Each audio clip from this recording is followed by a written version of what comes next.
Joy University, best emerging university in South India. For admissions, contact. Unwanted hair అనేది చిన్న పిల్లల్లో గూడా ఇప్పుడు ఎక్కువగా ఉంటుంది. ఎందుకొస్తుంది? మనం ఏదైనా న్యాచురల్ వేస్‌లో దాన్ని తీసేసుకోవడం లేదా రాకుండా చేయడం అవుతుందా? పాసిబిలిటీ ఉందా? చెప్తానమ్మా.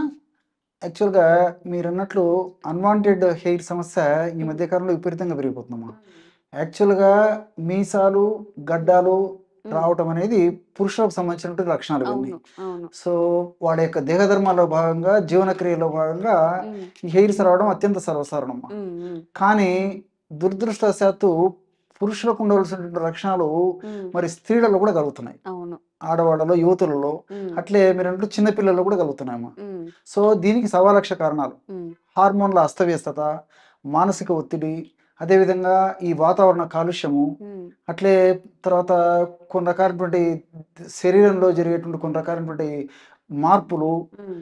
ఇలాంటి అనేక రకాలైనటువంటి కారణాల వల్ల కొంతమందికి వెయిట్ వల్ల కూడా ఈ యొక్క అన్‌వాంటెడ్ హెయిర్స్ వచ్చేటువంటి అవకాశం ఉంటుందమ్మా. ఇన్ఫర్మేషన్ అనేటువంటి ప్రక్రియ వల్ల.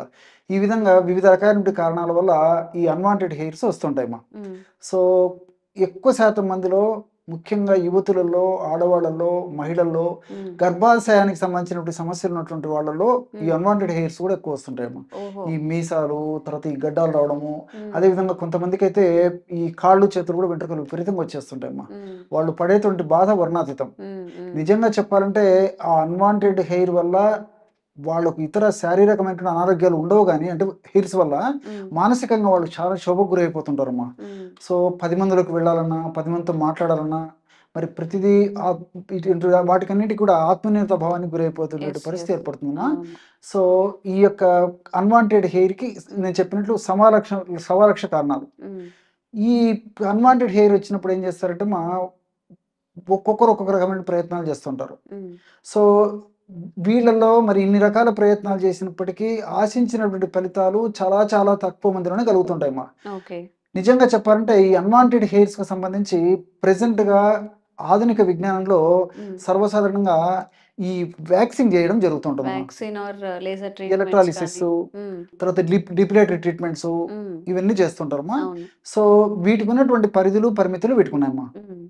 ఎందుకంటే ఫర్ ఎగ్జాంపుల్ వ్యాక్సింగ్ ప్రక్రియను చూసుకున్నట్లయితేమా, వ్యాక్సింగ్ ప్రక్రియ చాలా నొప్పితో కూడినటువంటి ప్రక్రియ. యెస్. యెస్.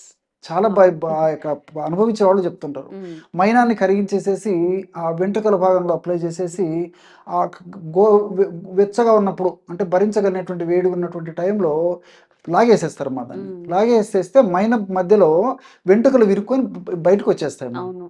సో, ఆ వ్యాక్సింగ్ పద్ధతనమాట అది. హ్మ్. దాన్ని థ్రెడ్డింగ్ అని జెప్పేసి కూడా కొంతమంది చెప్తుంటారనమాట. హ్మ్. హ్మ్. సో, జనరల్‌గా వ్యాక్సింగ్ అనేటువంటి పద్ధతిలోనే చెప్తుంటారమ్మా. హ్మ్. సో, దీనివల్ల విపరీతమైన నొప్పి. పోనీ మరి కంప్లీట్‌గా ఈ యొక్క వ్యాక్సింగ్ వల్ల ఈ యొక్క సమస్య తగ్గిపోతుందని జెప్తే, మళ్ళా నేనున్నాను మళ్ళా మొదలవుతున్నాను అని జెప్పేసి మొదలవుతుంటాయి. హ్మ్. సో, విపరీతమైన నొప్పి, పోటు, బాధ, అసౌకర్యం ఉండడంతో అనుకున్నటువంటి ఫలితాలు మరి రావమ్మా. హ్మ్. దానివల్ల ప్రాబ్లమ్స్ కూడా వస్తుంటాయి కాబట్టి, మరి తప్పని పరిస్థితుల్లో తాత్కాలికంగా మరి విధి లేకపోతే కొంతమంది చేయించుకుంటుంటారమ్మా. హ్మ్. హ్మ్. అదేవిధంగా ఎలక్ట్రాలిసిస్ ప్రక్రియ అనేది ఒకటుందమ్మా. హ్మ్. సో, ఇక్కడ ఏం జరుగుతుందంటేమ్మా, ప్రతి వెంట్రుకకి విద్యుత్తు తరంగాలను పంపించేసేసి, హీట్ జనరేటింగ్ తరంగాలను పంపించేసి, వెంట్రుకను సెపరేట్‌గా ఆ యొక్క ఎలక్ట్రిసిటీ ద్వారా లాగేసేస్తారమ్మా, హ్మ్. తీసేస్తారు. హ్మ్. సో, ఇది చాలా టైమ్ టేకింగ్ ప్రాసెస్సు. దీనివల్ల గూడా కొన్ని ఇబ్బందులు ఎదురయ్యేటువంటి పరిస్థితి ఏర్పడుతుంది. చాలా హ్మ్. త్వరగా అయితే కాదమ్మా. చాలా సిట్టింగ్స్ అవసరమైతాయి. హ్మ్. సో, దీనివల్ల గూడా మరి చాలామంది ఈ ఎలక్ట్రాలిసిస్ వైపు కూడా పెద్దగా మొగ్గు చూపకున్నారమ్మా. హ్మ్. మూడవదేంటంటే డెపిలేటరీ మెథడ్. హ్మ్. డెపిలేటర్ అంటే కొన్ని క్రీమ్స్ వచ్చాయమ్మా. ఈ క్రీమ్స్ వాడుకోవడం వల్ల ఏమైద్దంటే తాత్కాలికంగా ఈ హెయిర్స్ రిమూవ్ అయిపోతాయి గానీ, హ్మ్. మరి ఎక్కువ శాతం మందిలో అలర్జీస్ వస్తుంటాయన్నమాట. ఒక్కసారి అలర్జీస్ వస్తే చాలా మందిలో ఒక పట్టాన తగ్గవమ్మా. ఈవెన్ ఈ డెపిలేటరీ క్రీమ్స్ మానేసినప్పటికీ అలర్జీ తత్వం అనేది బాడీలోకి ఎంటర్ అయిపోయేసేసి చాలా ఇబ్బంది పడేటువంటి పరిస్థితి ఏర్పడుతుంది. హ్మ్. ఈ విధంగా ఈ 3 రకాల అంటే ఈ యొక్క నేను చెప్పాను కదమ్మా, వ్యాక్సింగ్ గానీ, ఎలక్ట్రాలిసిస్ ఇది గానీ, తర్వాత డెపిలేటరీ గానీ, ఈ 3 పద్ధతుల్లో మరి పరిమితులు ఉండడం చేత ఉంటే ఆశించిన స్థాయిలో అందరికీ అందుబాటులో లేకుండా పోయేటువంటి పరిస్థితి ఏర్పడింది. అందులో వీటిలో కొన్ని ఖరీదుతో కూడినటువంటివి గూడమ్మా. హ్మ్. సామాన్యులకు అందుబాటులో కూడా లేవు. మరి ఈ నేపథ్యంలో మనము ఈ యొక్క ప్రకృతి సిద్ధమైనటువంటి విధానాల్లో ఎలాంటి ట్రీట్మెంట్స్ ఉన్నాయని మనం ఆలోచించినట్లయితే చాలా చాలా ట్రీట్మెంట్స్ మనకు ఈ ప్రకృతి వైద్య విధానంలో కనిపిస్తాయి మా ఆయుర్వేద ట్రీట్మెంట్స్ వైద్యం ఉన్నాయా సార్ చాలా చాలా ఉన్నాయి అన్వాంటెడ్ హెయిర్ కి? అన్వాంటెడ్ ఓకే హెయిర్ కి ఓకే అవగాహన లోపంతో వాటి మీద సరైనటువంటి స్పృహ లేకపోవడంతో వాటిని సద్వినియోగం చేసుకోలేకపోతున్నారు కానీ ఓకే మరి వాటికి సంబంధించి ఈజీగా ఎవరికే వాళ్ళు తయారు చేసుకోదగ్గ ఒక చిన్న రెమెడీ చెప్తాను చూడండి అమ్మా. Okay sir. యవక్షారం అని చెప్పేసి దొరుకుతుందమ్మా. యవక్షారం. యవక్షారం వైట్గా ఉంటుంది, ఉమ్, మనకు పెద్ద కాస్ట్ కూడా కదమ్మా, మార్కెట్లో దొరుకుతుంది. ఉమ్, క్షారం వైట్గా ఉంటుంది, పీసెస్ రూపంలో దొరుకుతుంది, పౌడర్ రూపంలో దొరుకుతుందమ్మా. ఓకే మనకు పీసెస్ దొరికితేగినా ఈజీగా పౌడర్ తయారు చేసుకొని వాడుకోవచ్చు, ఉమ్, లేకపోతే యవక్షార చూర్ణం అని చెప్పేసి కూడా దొరుకుతుంది. ఓకే అదొకటి. రెండవది వచ్చేసి ఆవాల నూనె, ఉమ్, మస్టర్డ్ ఆయిల్ అంటారమ్మా. ఉమ్, తెలుసు కదమ్మా, అది మన ఇళ్ళలో అందరికీ ఇంచుమించు తెలిసిందే ఆవ ఉండేది. నూనె. ఈ రెండుతోనే ఈ ఉమ్, అన్వాంటెడ్ హెయిర్ కు మంచి ట్రీట్మెంట్ తీసుకోవచ్చమ్మా పైన అప్లై చేసేదానికి. ఓహో ఎలాగంటే అమ్మా, ఈ యవక్షారం తీసుకొని ఉమ్, మనకి ఎంత అవసరమైతే అంతమ్మా, కొద్దిగానే మనకు అవసరమై కొద్ది ప్రాంతంలోనే అన్వాంటెడ్ హెయిర్ ఉంటే కొద్ది యవక్షారం ఉమ్, తీసేసుకొని అందులో ఆవాల నూనె వేసేదమ్మా. ఉమ్, వేసి బాగా కలపడం వల్ల బ్రహ్మాండమైనటువంటి క్రీమ్ తయారైపోతుంది. ఓ ఆ క్రీమ్ని తీసుకొని ఉమ్, ఈ మీసాలు గడ్డాలు ఇట్లా ఈ అన్వాంటెడ్ హెయిర్ ఎక్కడైతే ఉందో ఆ ఉమ్, ప్రాంతంలో అప్లై చేసేసి బాగా ఒక నిమిషం 2 నిమిషాలు బాగా మర్దం చేసేయాలమ్మా. ఉమ్, మర్దం చేసి అదే క్రీమ్ని మళ్ళీ అప్లై చేసేసి ఉమ్, 1 గంట తర్వాత తుడిచేసేయాలి.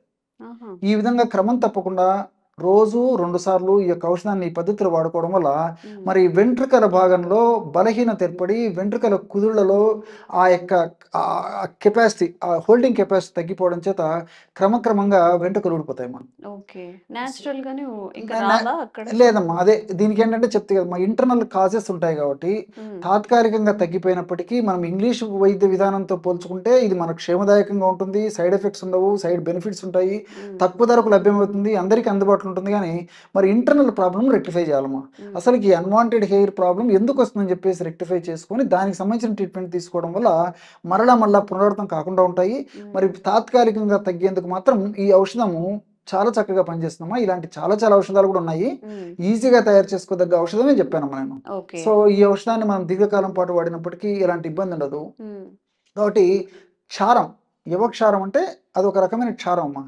ఉమ్, చరణాత్ క్షారః అంటే ఈ యొక్క క్షారం ఏం చేస్తుందంటే కొరుకుడు స్వభావం ఉంటుంది. ఉమ్, అంటే ఈ అవాంఛితమైనటువంటి ప్రదేశంలో ఆ వెంట్రుక కుదుళ్ళ వెంట్రుక భాగానికి రక్త సరఫరాను ఆపేసేసి వెంట్రుక కుదుళ్లను బలహీనపరచడం వల్ల ఉమ్, మరి వెంట్రుకలు ఈజీగా ఊడిపోయేటువంటి పరిస్థితి ఏర్పడుతుంది. కాబట్టి మరి ఈ విధంగా వాడుకోవడం వల్ల చాలా బెనిఫిట్స్ ఉంటాయి. రెండోది ఏంటంటే మీద ఉమ్.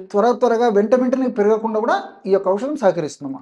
సో ఇది ఓన్లీ ఫేషియల్ కి అప్లై చేసుకునేది, లేకపోతే హ్యాండ్స్ కానీ లెగ్స్ కి కూడా అప్లై ఎక్కడైనా చేసుకోవచ్చు? అప్లై చేసుకోవచ్చు. చేసుకోవచ్చు. అన్వాంటెడ్ హెయిర్ ఎక్కడున్నా అప్లై చేసుకోవచ్చు. యవక్షారం ప్లస్ యవక్షారము, ఆవ నూనె ఆవాల కలిపేసి నూనెమ్మా. అప్లై చేస్తూ ఉండాలి. అంతేమ్మా. యవక్షారము ఎలా అప్లై చేయాలి సార్? Day by డేనా? లేదమ్మా, రోజు తీవ్రత ఉంటే ఉదయం ఒకసారి రాత్రి ఒకసారి అప్లై చేయాలమ్మా. ఆహా. బాగా మర్దం చేయాలమ్మా. ఉమ్, సో కొంచెం తీవ్రత తగ్గిన తర్వాత రోజు ఒక్కసారి అప్లై చేసుకోవాలి. ఉమ్, తర్వాత కావాలంటే వారానికి 1 సారి 2 సార్లు అప్లై చేసుకోవడం వల్ల ఏమంటే ఉమ్, తీవ్రత లేకుండా ఉంటుంది, త్వరగా పెరగకుండా ఉంటాయి. ఓకే ఏమా ఒకవేళ పెరిగినప్పటికీ చాలా మృదు స్వభావాన్ని కలిగి ఉంటాయమ్మా. ఉహుం, గట్టిగా స్ట్రాంగ్గా అవి పెరగకుండా ఓకే. చాలా డెలికేట్గా పెరుగుతాయి కాబట్టి ఈజీగా ఊడిపోతాయి.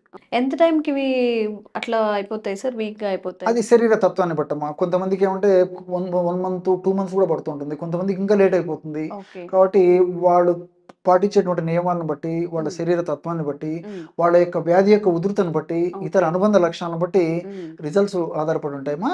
కానీ ఎక్కువ శాతం మందిలో మరి ఈ యొక్క యవక్షారము, ఆవు నూనె కలిపి వాడుకోవడం వల్ల చాలా మందికి చాలా సత్ఫలితాలు కలిగినాయమ్మా. ఆ, కాబట్టి ప్రయత్నం చేయదగ్గ అతి ముఖ్యమైనటువంటి అగ్రస్థానాన్ని ఇవ్వదగినటువంటి ఔషధాల్లో ఇది కూడా ఒకటమ్మా. ఓకే. కాబట్టి వెంటనే తాత్కాలికంగా రిజల్ట్ వచ్చేదానికి మాత్రం ఇది చాలా చక్కగా ఉపయోగపడుతుంది. ఉమ్. అంతేకాకుండా మరలా త్వరగా పెరగకుండా ఉండేందుకు కూడా ఇది ఉపయోగపడుతుంది.